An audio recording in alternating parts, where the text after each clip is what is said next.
बार की बात है, एक जंगल में 4 मेंढक दोस्त रहते थे। चारों दोस्त जब भी बाहर कहीं घूमने जाते तो चारों साथ में ही जाते थे।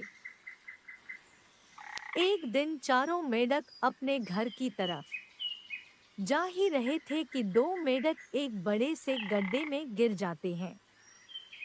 दोनों मेंढक गड्ढे से बाहर निकलने की कोशिश करते हैं, पर गड्ढे से बाहर नहीं निकल पाते हैं। बाहर बैठे दो मेंढक दोनों को समझाते हैं कि कोशिश करते रहो, क्योंकि कोशिश करने वालों की कभी हार नहीं होती है।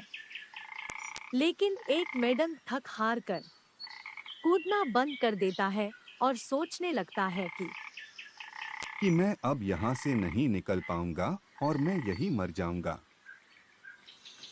इसी भय के कारण कुछ समय बाद वो मर जाता है। लेकिन दूसरा मेंढक लगातार कोशिश करता रहता है।